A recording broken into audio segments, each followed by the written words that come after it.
La liberación es un ministerio que comenzó justamente con nuestro Dios, con nuestro Señor Jesucristo. Él empezó a liberar, a sanar, a romper las cadenas, a romper las ligaduras de las personas que lo tenían oprimidos por mucho tiempo.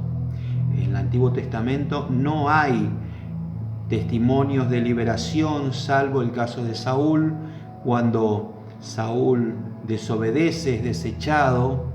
Dice la palabra de Dios que un espíritu malo lo atormentaba, un espíritu malo, o sea, el Espíritu Santo, digamos que salió de él, lo dejó de proteger a él, porque en el Antiguo Testamento el Espíritu Santo no habitaba dentro de las personas porque todavía no había sido inmolado el Señor con el sacrificio del Señor. Recién ahí el Espíritu Santo tiene la legalidad de morar dentro de las personas. Y es por supuesto, si una persona tiene al Espíritu Santo, no puede haber otro espíritu dentro de las personas. Es por eso que mucha gente a veces se confunde y pregunta, ¿un cristiano puede estar endemoniado? No. Un verdadero cristiano tiene al Espíritu Santo. Y si usted está lleno del Espíritu Santo, no se puede endemoniar. No puede otro espíritu, por supuesto, del parte del enemigo, del mal, hacerle daño. ¿Por qué? Porque está lleno del Espíritu de Dios. Cuando el espíritu inmundo sale del hombre, dice la Escritura, anda por allí por lugares secos, buscando reposo, dice la palabra, y no hallándolo, dice el espíritu malo. Esto es una revelación del Señor. Dice que el espíritu malo dice, volveré a mi casa, ¿de dónde salí? Porque el espíritu malo cree que ese cuerpo es su habitación permanente. Pero en realidad el Señor está tomando autoridad y reconquistando la vida del hombre. ¿Por qué? Porque el cuerpo humano, nuestro ser, espíritu, alma y cuerpo, tienen que ser guardados irreprensibles, dice la palabra, hasta la venida del Señor. O sea que nuestro cuerpo va a ser glorificado. Nuestro cuerpo, por más que esté donde esté, el Señor lo va a levantar. El Señor lo va a llamar y cuando resucite, usted va a ser habitación corpórea de el Dios vivo. O sea que Dios mismo habita dentro de nosotros. Y por eso el Señor habla de que nuestros cuerpos son el templo del Espíritu de Dios. Somos templo del Espíritu Santo. Fíjese qué importante que tengamos esta verdad bien presente en nuestro ser, en nuestro corazón.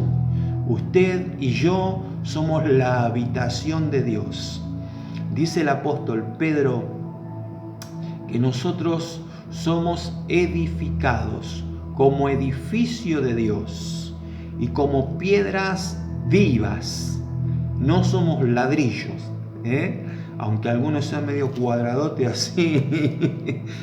Y había un muchacho que lo cargaba al otro y le decía, no aprende, no entiende nada, tiene la cabeza como de un ladrillo. Lo cargaba, pobre. Pero bueno, Dios nos perdone, eso pasó en la vida vieja.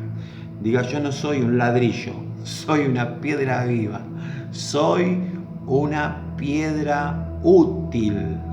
Sí, la palabra del Señor, cuando habla proféticamente del Señor Jesucristo, dice el apóstol Pedro, el apóstol Pablo también en Efesios capítulo 2, versículo 22, habla de lo que es la edificación de la iglesia. Que nosotros somos edificados sobre un fundamento.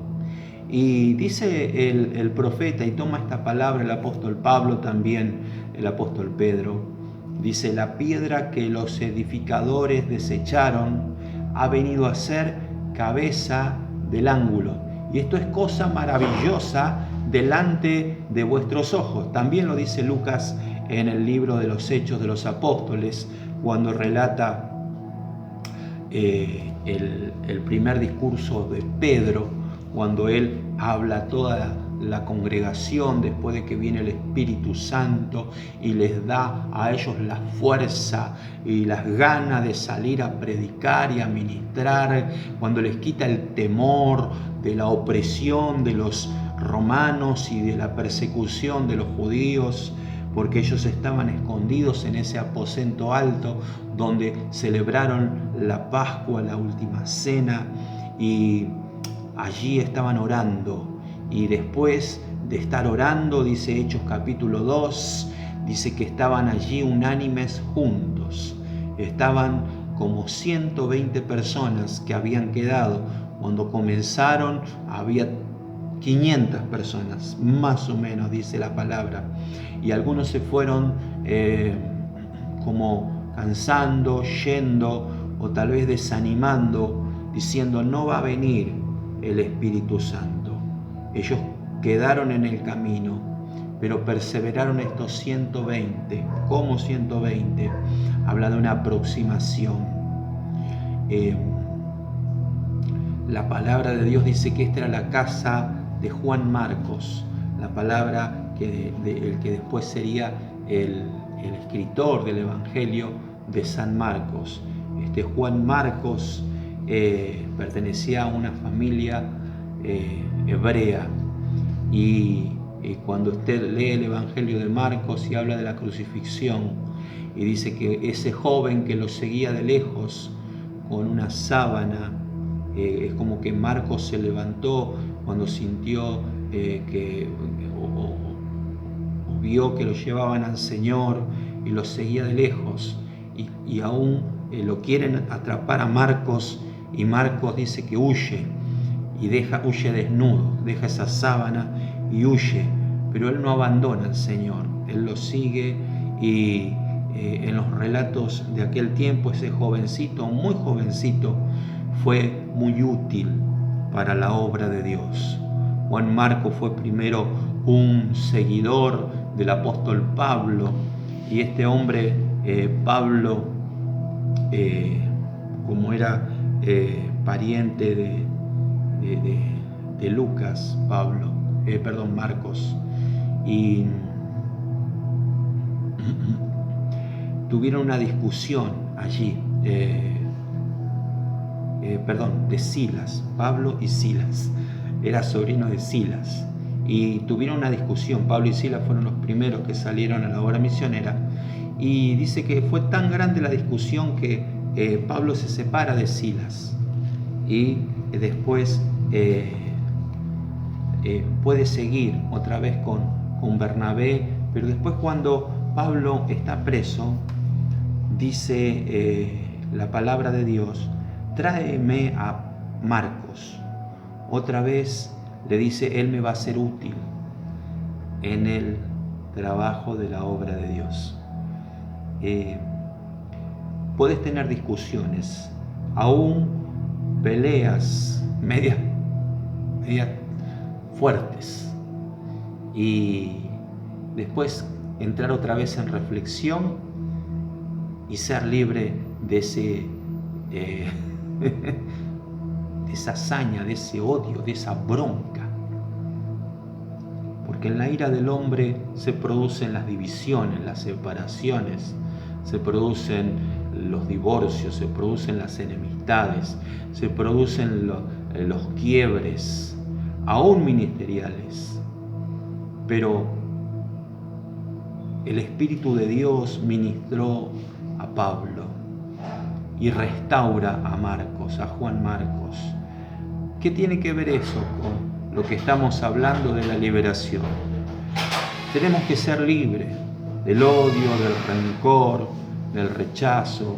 Tenemos que ser libres de la opresión que viene por medio de tener nuestros favoritismos. A veces queremos que las personas hagan lo que nosotros queremos, y tenemos encasillado o encapsulado a las personas de acuerdo a nuestra formación. Y Pablo era muy estricto al principio y después fue flexibilizándose de a poco, porque a veces los jóvenes tienen otro pensamiento y nosotros tenemos que hallar la gracia de Dios para poder ministrarlo y poder discipularlo y poder introducirlos en la obra del Señor, y que ellos no abandonen el camino de Dios, sino que puedan sentirse útiles en la obra de Dios. No abandones al Señor. Joven, jovencita, te encarezco que delante del Señor Jesucristo, que prediques la palabra, que instes a tiempo y fuera de tiempo, como decía el apóstol Pablo a un joven pastor llamado Timoteo. Redarguye, reprende, exhorta con toda paciencia y doctrina. Una sana doctrina, porque vendrán tiempos que no tendrán la sana doctrina, y juntándose maestros que hablarán cosas de acuerdo a sus mentes, torcidas, cerradas, equivocadas, y como vendrá comezón de oír, la gente tendrá ganas de oír, de escuchar cosas, y el enemigo o el espíritu del error va a entrar y va a engañar a muchos.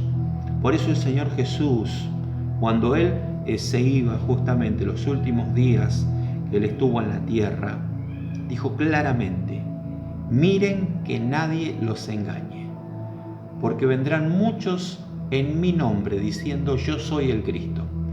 Y también dice: a muchos se engañarán. Y vemos a lo largo de la historia de la iglesia que hay mucha gente que ha sido engañada, que ha sido arrastrada por este espíritu del error y que se desvió de la verdad. Es por eso que hoy tenemos esta oportunidad de poder entender y estudiar su palabra, la palabra de Dios, para no desviarnos ni a un lado ni a otro lado. Otro de los espíritus, como estamos hablando de liberación, aunque siempre tenemos un plus que por ahí le aplicamos a cada enseñanza. Tito, que era otro joven que Pablo estaba discipulando, tiene unos requisitos allí en la palabra de Dios para los servidores, ¿sí? Esta escuela es una escuela de formación de líderes, de formación de personas que tienen un llamado para la obra de Dios. Siempre me preguntaban: ¿y para ser pastor se estudia y uno se recibe de pastor?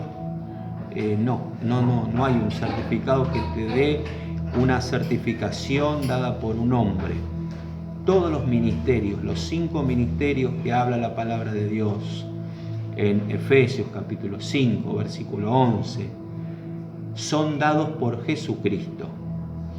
¿Sí? Si usted lee la palabra de Dios, se da cuenta que dice el apóstol Pablo por revelación del Espíritu Santo, que el Señor Jesús dice que desciende a lo más bajo de la tierra, lleva cautiva la cautividad y después asciende y da dones a los hombres.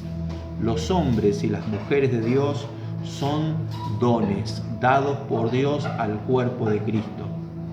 El cuerpo de Cristo es edificado por estos dones. Uno de estos dones es el pastorado. Pero primeramente dice la palabra de Dios allí en el libro de Efesios, capítulo 5.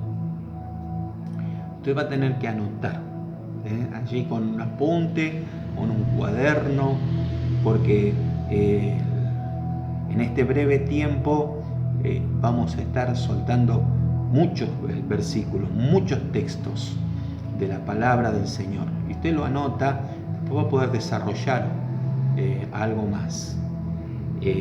Como ve, estamos terminando un tema que es el tema de la liberación y vamos a empezar en lo que es formación del carácter del servidor. formación del carácter del servidor.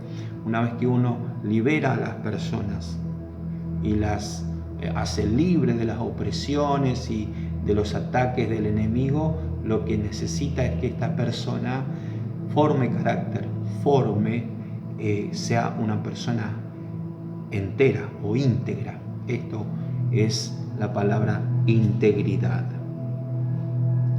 Y dice la palabra del Señor, estoy aquí con mi Biblia pequeñita, está la Biblia pequeñita.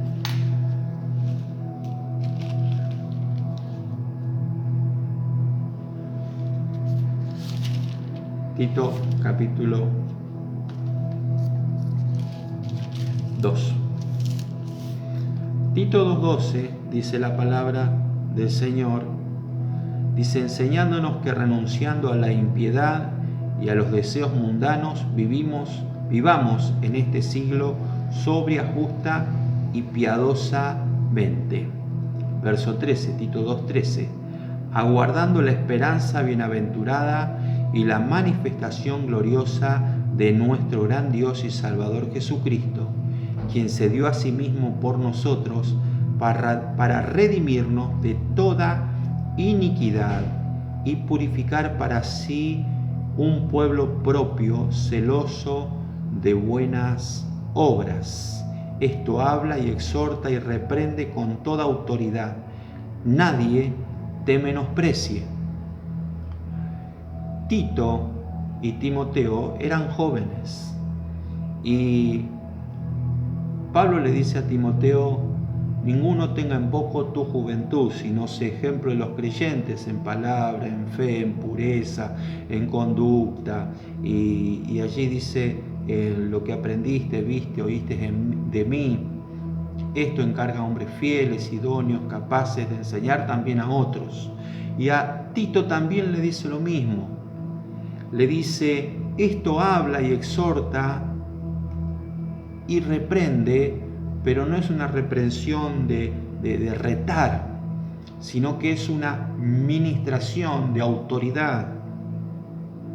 Dice, habla, exhorta y reprende con toda autoridad, nadie te menosprecie, porque el tesoro que tenemos adentro es un tesoro invalorable, incalculable.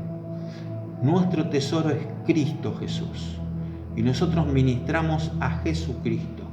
Ministramos el don de Dios. El don de Dios es Jesucristo. Y para poder ministrar a Jesucristo, necesitamos de los dones del Espíritu Santo para poder revelar a Cristo y mostrar a Cristo. El Evangelio del Señor es un evangelio que se ministra de acuerdo a la doctrina de la piedad.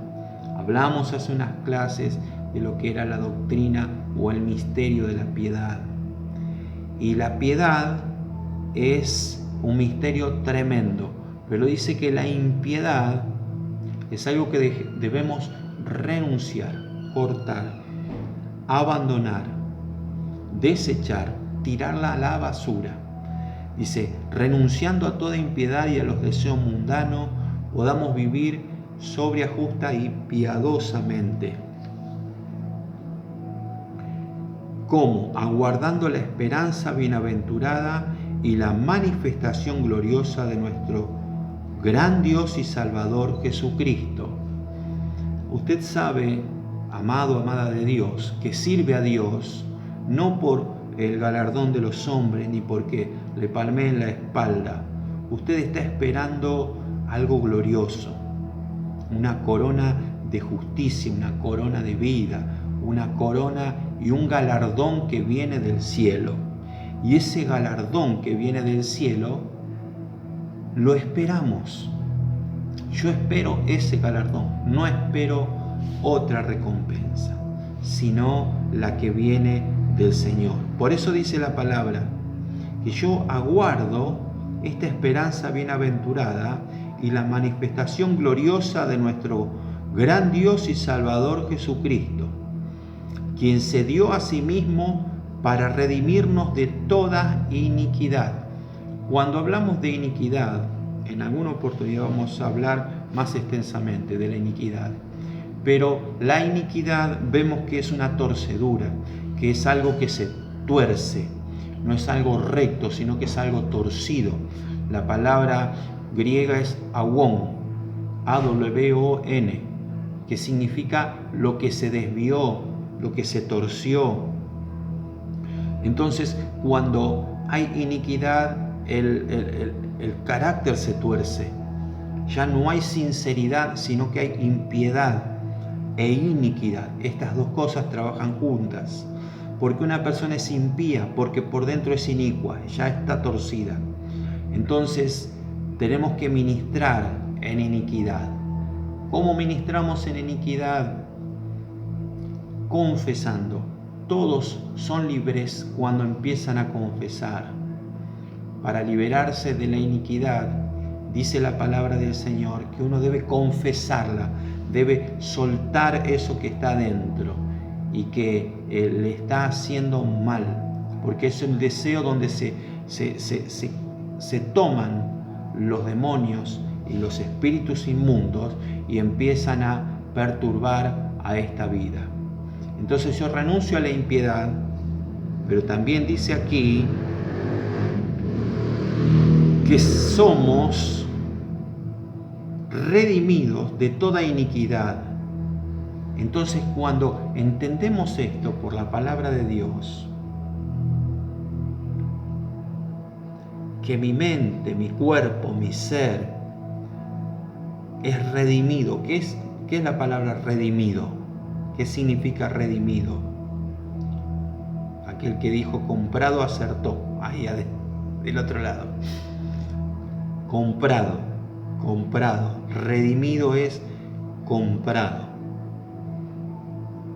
Entonces, ¿quién nos dominaba antes de que fuéramos comprados? Diga, la iniquidad, lo dice aquí. ¿A quién le compró el Señor nuestra vida? Al inicuo, a la iniquidad. El que tenía, o el que tiene, mejor dicho, el gobierno de este mundo o este siglo, lo dice así. Entonces, el Señor compra nuestras almas, nuestras vidas de toda iniquidad. Entonces nos saca de esa atmósfera de iniquidad donde hacíamos, dice la palabra, y obedecíamos los deseos de nuestra carne y hacíamos por naturaleza. ¿Qué naturaleza? La naturaleza inicua. Hacíamos lo que decía el príncipe de la potestad del aire. Cuando uno libera a las personas, por lo general las personas dicen, me está diciendo que haga esto, me está diciendo que me mate, me está diciendo que le golpee a tal, o que a usted lo ahorque. Eso es el espíritu inicuo, la maldad, los demonios. Y justamente por la sangre de Cristo, por la autoridad que tenemos, los redimimos, los sacamos del poder que los maneja. Entonces ya no hacen lo que por naturaleza hacían como hijos de ira. Entonces le ministramos libertad de toda ira. La ira es un demonio. Y le ordenamos en el nombre de Jesús que salga esa ira de ese cuerpo, de esa vida. ¿Por qué? Porque la ira adopta hijos. Entonces, cuando hacían por naturaleza lo que era de la iniquidad, los hijos de ira obedecían a la ira, no obraba la justicia de Dios. En la ira del hombre no obra la justicia de Dios, no opera la justicia de Dios. Por eso, si usted está enojado, no tome decisiones. Si usted está embroncado, enchinchado, no tome decisiones. Haga una pausa, pida perdón a Dios, dile, Señor, me arrepiento del enojo que tengo, me arrepiento de esa mostaza que se le sube. Los gringos tienen la mostaza. Y bueno, no sé, los italianos decían eso. Los españoles no sé qué tendrán, otro condimento, algo que lo haga subir el furor. Bueno, usted tiene espíritu de dominio propio.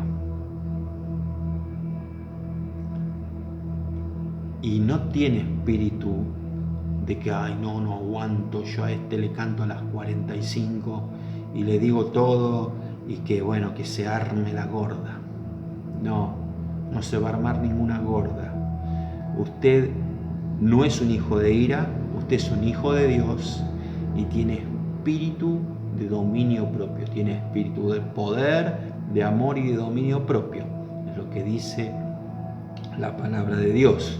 No tenemos espíritu de cobardía, sino de poder, de amor y de dominio propio. ¿Cómo empieza el dominio propio? ¿Por dónde empieza el dominio propio? Amado, amada de Dios, por la boquita, diga, por la lengua. Dice la palabra de Dios que ponemos freno en la boca de los caballos. Haciendo un paralelo, el apóstol Santiago, cuando habla de la lengua allí, está hablando diciendo que por la lengua usted puede dominar todo el cuerpo. Es tan importante lo que usted confiese la lengua. Dios ha librado a su confesión y a la confesión la salvación eterna y también la condenación. Es por eso tan importante que usted maneje el dominio propio y no suelte lo que en ese momento de ira y de bronca quiere soltar el viejo o la vieja naturaleza. Y esa naturaleza está crucificada, sujeta bajo la obediencia del Señor Jesucristo. Es por eso, mi amado y mi amada hermana, que en este momento, para ser fiel al horario, vamos a orar. Y yo voy a orar. Ustedes van a ser ministrados en liberación, van a liberar a las personas enojadas. Y si usted está enojado, se va a tener que autoliberar. Va a tener que soltar la ira. Va a tener que soltar el enojo. Va a tener que dejar ir esa bronca que tiene, esa chinchuda que tiene adentro, ese chinchudo que tiene adentro. Lo sujeta ahora en el nombre de Jesús. Y le dice: Señor, yo renuncio a este carácter podrido, renuncio a esa bronca, a esta ira, renuncio a este mal hábito que tengo de enojarme frecuentemente. Y libérame, Señor, de toda iniquidad, de toda impiedad, por la sangre del Cordero de Dios.